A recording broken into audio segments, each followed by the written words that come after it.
প্রিয় শিক্ষার্থীবৃন্দ, আজকে তোমাদের ইংরেজি ভাষার একটি গুরুত্বপূর্ণ অংশ এই অক্সিলারি ভার্ব নিয়ে আলোচনা করব। এই অক্সিলারি ভার্বের ব্যবহার যদি তুমি জানো, তাহলে ইংরেজি সেন্টেন্সকে সঠিকভাবে লিখতে এবং ইংরেজিতে সঠিকভাবে স্পিকিং করতে তোমার জন্য খুবই সহজ হবে। এই অক্সিলারি ভার্ব বিশেষ করে পঞ্চম শ্রেণীতে যারা রয়েছে তাদের ডব্লিউএইচ কোশ্চেন তৈরি করতে হয়। তোমাদের ডব্লিউএইচ কোশ্চেন তৈরি করতে গেলে অক্সিলারি ভার্ব ব্যবহার করতে হয়। ডব্লিউএইচ ওয়ার্ডের পরে অক্সিলারি ভার্ব ব্যবহার করতে হয়। সেই অক্সিলারি ভার্বের ধারণা যদি থাকে, তাহলে তোমাকে সেই ডব্লিউএইচ কোশ্চেন তৈরি করা খুবই সহজ হবে। এছাড়াও ষষ্ঠ থেকে দশম শ্রেণীর যারা শিক্ষার্থী রয়েছে, তাদেরকে এই অক্সিলারি ভার্বের ব্যবহার জানলে তোমাদের রাইট ফর্মস অফ ভার্ব রয়েছে বা ইংরেজি গ্রামার আরো অনেকগুলো রয়েছে, সেগুলো করতে তোমরা সহজেই ওইগুলো সহজে সমাধান করতে পারবে এবং ইংরেজি সেন্টেন্স সঠিকভাবে লিখতে পারবে। চলো আমরা তাহলে আজকে অক্সিলারি ভার্ব নিয়ে আলোচনা করি। অক্সিলারি, এই অক্সিলারির কথা অর্থ হচ্ছে সাহায্যকারী।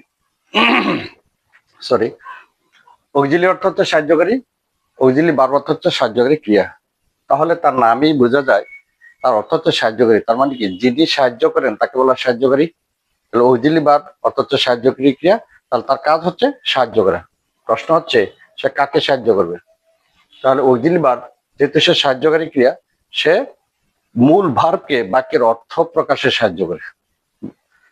অক্সিলারি ভার্ব তাহলে কাকে সাহায্য করবে? মূল ভার্বকে বাক্যের অর্থ প্রকাশে কি করবে? বাক্যের অর্থ সুস্পষ্ট করার জন্য বা বাক্যের অর্থ প্রকাশে সে মূল ভার্বকে কি করে, বা প্রিন্সিপাল ভার্ব বা মূল ভার্বকে সাহায্য করে। তাহলে অক্সিলারি ভার্ব হচ্ছে সাহায্যকারী ক্রিয়া। এই অক্সিলারি ভার্বটা আবার দুই প্রকার। এক নম্বর হচ্ছে প্রাইমারি অক্সিলারি, এটা হচ্ছে মোডাল অক্সিলারি। আমি আবারও বলছি, অক্সিলারি ভার্ব দুই প্রকার, এটা হচ্ছে প্রাইমারি অক্সিলারি, এটা হচ্ছে মোডাল অক্সিলারি।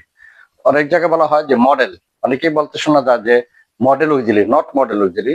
মডেল আরেকটা শব্দ রয়েছে, মডেল MODEL হলে মডেল হতো, এটা হচ্ছে মোডাল DAL ডাল। যদি DEL হতো ডেল। মডেল আরেকটি শব্দ, আর এটা হচ্ছে মোডাল।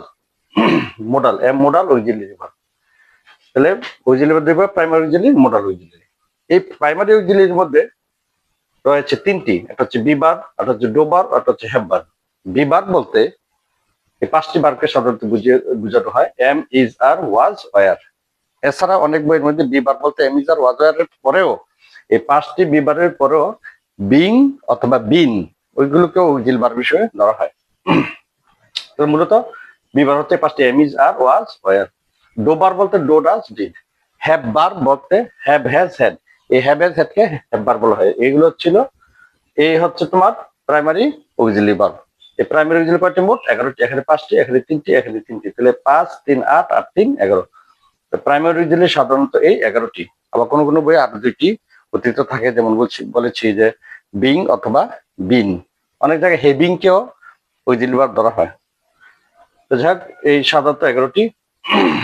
এবার আসো মোডাল অক্সিলারি ভার্বের কোনগুলো মোডাল অক্সিলারি সেগুলো আমরা চিনি।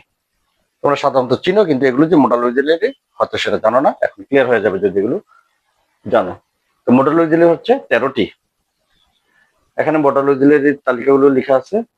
তাহলে দেখো এখানে শ্যাল, শুড। শ্যাল, শুড পাশাপাশি লেখার কারণ হচ্ছে শ্যালের পাস্ট টেন্স শুড, এর জন্য পাশাপাশি লিখেছি। Shall, should, will, would, can, could. শ্যালের পাস্ট টেন্স শুড, উইলের পাস্ট টেন্স উড, ক্যানের পাস্ট টেন্স কুড, মেয়ের পাস্ট টেন্স মাইট। এই 4 জোড়া পাশাপাশি লেখার কারণ হচ্ছে তারা একটা আরেকটা, এটা প্রেজেন্ট, এটা হলো পাস্ট ফর্ম। Must, need. মাস্টের আবার পাস্ট নিড না, এটা পাশাপাশি লিখেছি, কিন্তু এটা প্রথম 4 জোড়া হচ্ছে প্রেজেন্ট পাস্ট। শ্যালের পাস্ট টেন্স শুড, উইলের পাস্ট টেন্স শুড, ক্যানের পাস্ট টেন্স শুড, মেয়ের পাস্ট টেন্স মাইট। এরপরে এগুলো আলাদা আলাদা। মাস্ট একটা মডাল, নিড আরেকটা modal, dare, ought to, used to. আমি এগুলো উচ্চারণ আবার বলছি। দেয়ার অর্থাৎ সাহস করা, অট টু, ইউজ টু। তাহলে এই 13টি ছিল মোডাল অক্সিলারি। আমি আবারও মোডাল অক্সিলারি ভার্বগুলো 13টি পড়ছি। Shall, should, will, would, can, could, may, might, must, need, dare, ought to, use to. তোমরাও এই সিরিয়ালি পড়বে আমি যেভাবে বলেছি। আমি আবার বলি, আমি যে সিরিয়াল বলি এভাবে মুখস্থ করবে, তাহলে তোমাদের মুখস্থটা ভালো থাকবে, এটা মনে রাখতে পারবে ভালো। Shall, should, will, would, can, could, may, might, must, need, dare, ought to, use to. এই 13টি হচ্ছে মোডাল অক্সিলারি।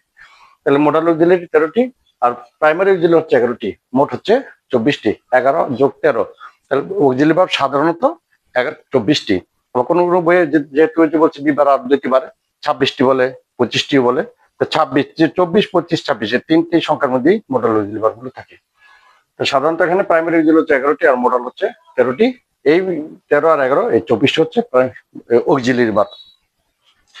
তাহলে সরি, এই অক্সিলারি ভার্ব যেহেতু প্রিন্সিপাল ভার্বকে অর্থাৎ মূল ভার্বকে বাক্যের অর্থ প্রকাশে সাহায্য করে, তাহলে তাদের পরে অক্সিলারি ভার্বের অবস্থা কি হয়? অবশ্যই এই অক্সিলারি ভার্বের পরে থাকবে সেন্টেন্সে মূল ভার্ব। তাহলে এই অক্সিলারি ভার্বের পরে মূল ভার্বের বা প্রিন্সিপাল ভার্বের কি অবস্থা হবে এটা আমি সংক্ষেপে এখানে একটা লিখে রেখেছি। এটা প্রত্যেকটি ক্লাসের ক্লাস 4 থেকে শুরু করে ইন্টারমিডিয়েট পর্যন্ত যারা ইংরেজি পড়তে ইচ্ছুক তাদেরকে অবশ্যই খুব গুরুত্বপূর্ণ জিনিস, এই জিনিসটা মনে রাখা দরকার যে অক্সিলারি ভার্বের পরে মূল ভার্বের কি অবস্থা হয়। তাহলে দেখো আমি এখানে লিখেছি ডো ভার্বের, এই অ্যারোসাইন দিয়ে বোঝায় যে ডো ভার্বের পরে অ্যারোসাইন ওইদিকে, তার মানে পরে ডো ভার্ব তো আমরা জানি ডো ডাজ ডিড, এই তিনটি ডো ভার্বের পরে অবশ্যই ভার্বের V0 লিখে হচ্ছে। V0 অর্থ হচ্ছে ভার্বের বেস ফর্ম, মূল ভার্ব। যেমন গো হচ্ছে মূল ভার্ব, ডো হচ্ছে মূল ভার্ব, রাইট হচ্ছে মূল ভার্ব। ভার্বটা যে মূল ভার্বটা বা এটাকে ভার্বের 1 নম্বর রূপ বলা হয়, প্রেজেন্ট ফর্ম অনেকে বলে। তো প্রেজেন্ট ফর্ম হচ্ছে ভার্বের বেস ফর্ম বলে আর উপযুক্ত হয়। ডো ভার্বের পর ভার্বের V0 ভার্বের বেস ফর্ম হবে, মূল রূপ হবে। মোডালের পর V0 অর্থাৎ বেস ফর্ম হবে।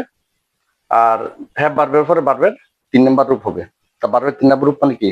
Past participle. যেমন আমরা পড়েছি ডো ডিড ডান, ডো এর পাস্ট পার্টিসিপল হচ্ছে ডান, মানে ডো এর 3 নম্বর রূপ হচ্ছে V3 দিয়ে ভার্বের 3 নম্বর রূপ পাস্ট পার্টিসিপল বোঝায়। 3 নম্বর রূপ মানে কি? ভার্বের 3 নম্বর past participle. Do did done, write wrote written, go and gone, ঠিক আছে। তারপরে তোমার walk, run run, eat ate eaten, write wrote written, এই যে 3 নম্বর রূপ ভার্বের পাস্ট পার্টিসিপল যেটা বলা হয় সেটাকে আমরা সংক্ষেপে V3 বলি। হ্যাভ ভার্বের পরে হ্যাভ ভার্ব বলতে হ্যাভ এজ হ্যাড, এই হ্যাভ এজ হ্যাড এর পর ভার্বের 3 নম্বর বলবে, বাকি হলো বি ভার্ব। আর এখানে হচ্ছে মোডালের পর ভার্বের V0, মোডাল ভার্ব V0 অর্থাৎ মোডাল ভার্ব এই 13টি ভার্বের পরে মূল ভার্বের কি হবে? বেস ফর্ম হবে। এটা আমি আবার আরেকটা ক্লাসে তোমাদেরকে প্র্যাকটিস করে দেখা দিব যে কিভাবে মোডাল ভার্বের বেস ফর্ম হয়, ডো ভার্বের বেস ফর্ম হয়, এগুলো আবার আলোচনা করব। এখন জাস্ট জেনে রাখো। তাহলে লাস্ট ওয়ান হচ্ছে বি ভার্ব হচ্ছে এম ইজ আর ওয়াজ আর। এই এম ইজ আর ওয়াজ এর পরে ভার্বের সাথে আইএনজি হতে পারে কন্টিনিউয়াস টেন্স গুলোতে, present continuous, past continuous, future continuous. এই কন্টিনিউয়াস টেন্স গুলোতে ভার্বের সাথে আইএনজি হয়, অথবা ভার্বের 3 নম্বর রূপ বসতে পারে। এই ভার্বের 3 নম্বর হচ্ছে প্যাসিভ ভয়েসে হয়। যারা 7, 8, 9 যারা ভয়েস পড়েছ তাদের জন্য এটা বুঝতে সুবিধা হবে। আর পঞ্চম শ্রেণীতে তো ভয়েস নেই, তো প্যাসিভ ভয়েসে বি ভার্বের পরে অর্থাৎ এম ইজ আর ওয়াজ এর পরে ভার্বের 3 নম্বর রূপ বসবে। এই ছিল অক্সিলারি ভার্ব নিয়ে একটা মোটামুটি একটা ধারণা দেওয়া, এবং এই ধারণাটা দেওয়া খুবই গুরুত্বপূর্ণ ধারণা। এই ধারণাটা যদি থাকে তুমি ইংরেজি স্পিকিং করার ক্ষেত্রে স্মার্টলি শুদ্ধভাবে ইংরেজি বলতে পারবে, এবং ফ্রি হ্যান্ডে ইংরেজি লেখার ক্ষেত্রে তুমি সঠিকভাবে ভার্বের ব্যবহার করে, সঠিক এই নিয়মগুলো জানা থাকলে ভার্বের সঠিক ব্যবহার করে তুমি যে কোনো জিনিসের উপরে ইংলিশে ফ্রি হ্যান্ডে লিখতে পারবে। That's all for today. See you again with another important topic. Till then, আল্লাহ হাফেজ।